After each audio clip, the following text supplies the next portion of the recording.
To me, it just was like very two-faced the way that she was navigating. The Real Housewives of New York City's Jessel Tank is getting candid about her co-stars. Plus, will Michelle Obama attend Donald Trump's inauguration? And why one fashion app is rejecting fast fashion donations for LA fire victims. We're breaking down the biggest celebrity moments you won't want to miss on this week's Page 6 Fix.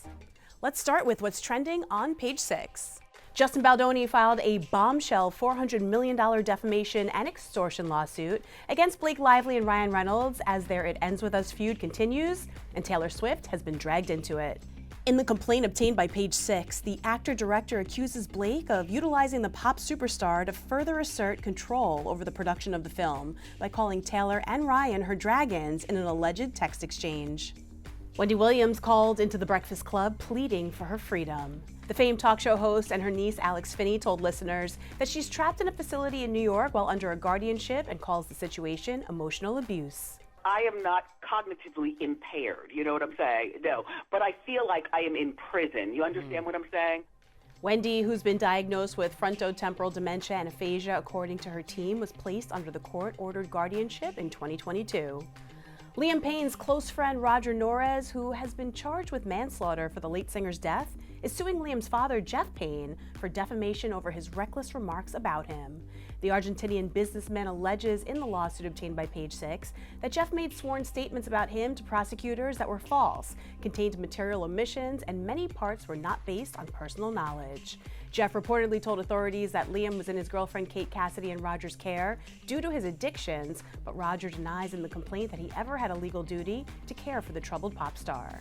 Although former President Barack Obama and President-elect Donald Trump appeared chummy at former President Jimmy Carter's funeral, Page 6 is told Michelle Obama will not attend the January 20th inauguration. Our editor Ian Moore and senior reporter Mara Siegler have exclusive details as to why. We know the real reason that Michelle Obama is skipping Donald Trump's inauguration. Michelle Obama was mysteriously absent from Jimmy Carter's funeral, and now she's skipping Trump's inauguration. Is there some connection between these two events? Well, you know what, there is. She skipped the funeral. Her reps had said she was on an extended vacation, so they didn't, in Hawaii, right? They didn't even bother to really come up with, you know, there wasn't a sickness or anything. It was just she was on the beach. So a source told Page 6's reporter Carlos Greer that Michelle will not be going to the inauguration because she doesn't want to be phony. The source had told Page 6, she's never been fake and she's never been phony. She's always very deliberate about where and how she shows up. She showed up reluctantly for the election. They were united, but she does not have to unify around Trump. She doesn't have to say anything. Her absence speaks volumes. Ooh. So now when I spoke to my source, they had basically just said, you know, she doesn't like Donald Trump. Right, and now it's interesting because Barack Obama and Donald Trump, who used to be, you know, mortal enemies, basically, were seen being pretty chummy at Jimmy Carter's funeral, and like Barack seems to have buried the hatchet, but Michelle, there's still bad blood with Donald Trump. Or at least Barack Obama seems willing to publicly accept sort of that Donald Trump is, I mean, he did get reelected, he's going to be president, and I guess Michelle Obama just does not, you know, again, like the source said, she's not a phony. She can't put on a smile. She can't grin and bear it, yeah. She would have been placed next to Donald Trump at Carter's funeral. What they did and the way they staggered the former presidents and their wives, she would have actually had to sit by Trump. So she would have been the one, you know, having a little giggle with him. Yeah, she'd be on TikTok with the lip readers. So now you've also heard from sources that even though Michelle Obama is skipping the inauguration, maybe the Trump people aren't so bothered by it. Yeah, is that the people who are involved in the inauguration are laughing about it and don't care. Another source from the Democrat side had pointed out to me that it's also, you know, not a big deal, at least according to them, because, you know, Donald Trump and Melania did not attend Joe Biden's inauguration. Oh, right. So this has happened in the past where there's been an inaugural snub. It's like an episode of Dynasty. Yeah. Well, we'll see what happens on Inauguration Day. Stay tuned. Jessel Tank's friendship with Brynn Whitfield has, well, tanked as season 15 of Bravo's The Real Housewives of New York City winds down. In an exclusive interview with Page Six's virtual reality hosts Danny Murphy and Evan Reel, Jessel opened up about where their relationship stands. After filming the season, after filming the reunion, how would you describe the state of your friendship with Brynn? I mean, I think, you know, it's definitely broken. There's going to be a lot of work that has to be done to get, you know, her trust back. And I think a lot of the girls feel that way. I think that she kind of, you know, I don't know what she was thinking. She went into the season maybe feeling like she was God and playing God in a way, and it just didn't resonate. It seems like a lot of people, I remember when a lot of your co-stars were saying Brynn was buddying up with you because everyone's like, okay, Jessel's the best time ever. And like she was trying to like have fun with you, and then I was kind of like, well, why is she turning on her? But it seems like it wasn't just against you. You're saying that she kind of went in with a motive to try to take everybody down? I think that unintentionally she was just like, you know, being a bit like, she was being a bit of a to everyone. But here's the interesting thing. It's like, to your face, everything's cool. But if you notice, like, all the snarky remarks come in confessionals, which is like the stuff that happens behind your back, you know? So to me, it just was like very two-faced the way that she was navigating. And I don't like that. And I'm not cool with it. We'll be right back with more exclusive stories from Page Six. Fashion brand Pickle found itself in a pickle while collecting clothes to donate to the victims of the LA fires. Page 6 senior reporter Carlos Greer has exclusive details about why it's leaving a sour taste in some people's mouths.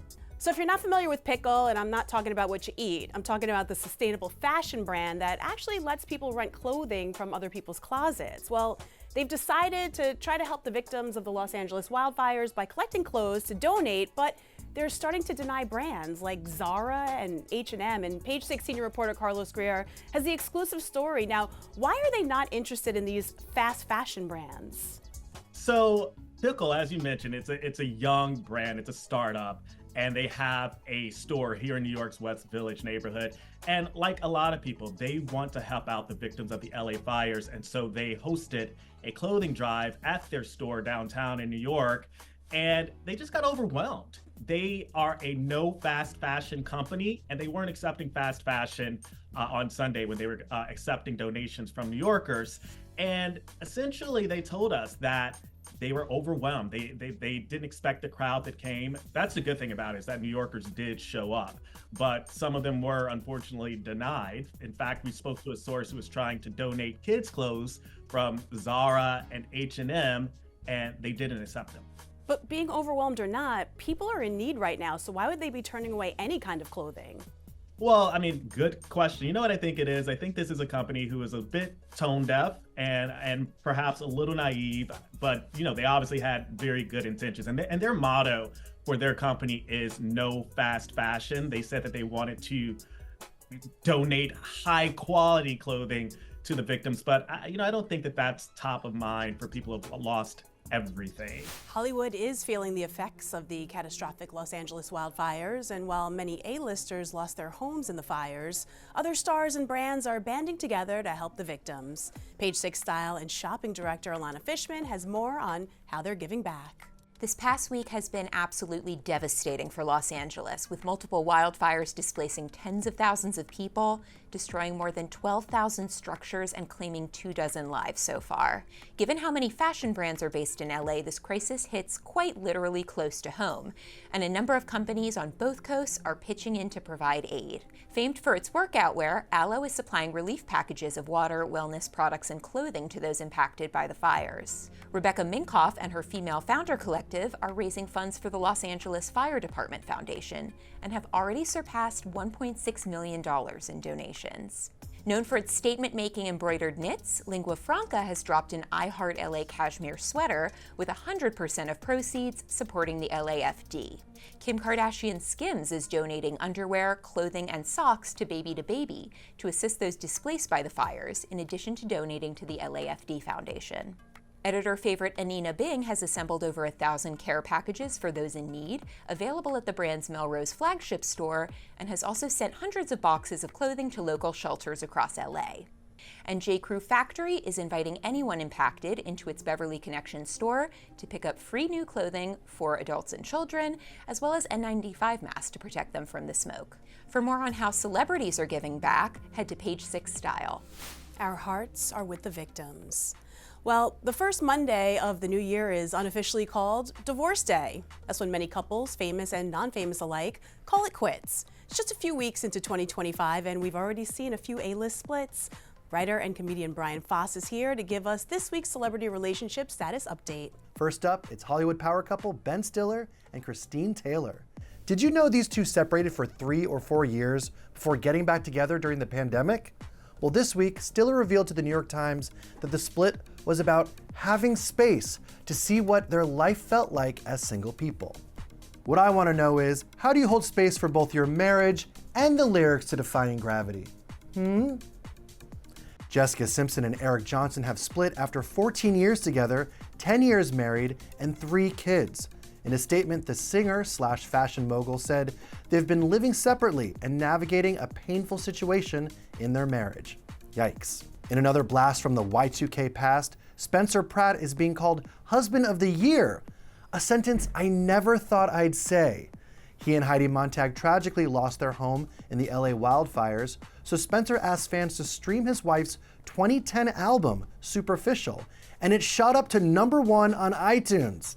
And we leave you now on a pitch perfect note. Comedian Rebel Wilson is officially married. After coming out publicly in 2022 and a lavish ceremony last September on the Italian island of Sardinia, she and her wife, Ramona Agrima, legally tied the knot in Sydney, Australia. 2 weeks later, the blushing brides were spotted looking pretty in pink at the Australian Open, where they re-wore their wedding dresses. I mean, how can you not love this? Game, set, and match. For more celebrity news, head over to Page 6 and stream more New York Post breakdowns on the Fox Local app.